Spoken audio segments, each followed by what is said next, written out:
heading for a legit food shortage, or are we saying no, no, no? But it's going to be things going to be really expensive. We're going to see like maybe price gouging, for lack of a better term, to Right. keep people from overbuying. What do you think is going to happen?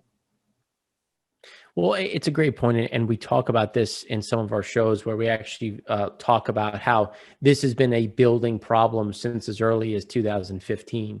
And when you go through, and then I did a show talking about armyworms and the growth of locusts, and that was in early 2019. Just because when we were looking at as we went into October of 2019, there was not one but two locust swarms that were biblical in scale in terms of just sheer size, and that was all throughout the southern part of Africa. And when we look at the issues at large, it's just going to become more expensive. So the problem is, as food gets more expensive, then that means that the food security becomes that much less at the lower end of the scale. So if you look at the US, for an example, we now have 43 million people on food stamps.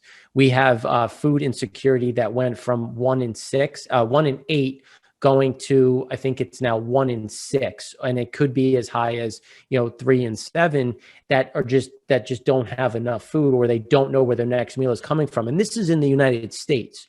So now take that and put it in Ethiopia, in Somalia, in all of these, in other parts of Southeast Asia. So what is going to happen? You're going to have countries that have food, and they're going to start putting restrictions. What did Russia do? Russia started increasing taxes on exports because they're going to say, like, look, if you're going to export our food, you're going to pay for it. Right. Now you have Thailand. Thailand has a drought that is limiting rice exports. So you're immediately going to take care of your own, and then you're going to look to export the excess.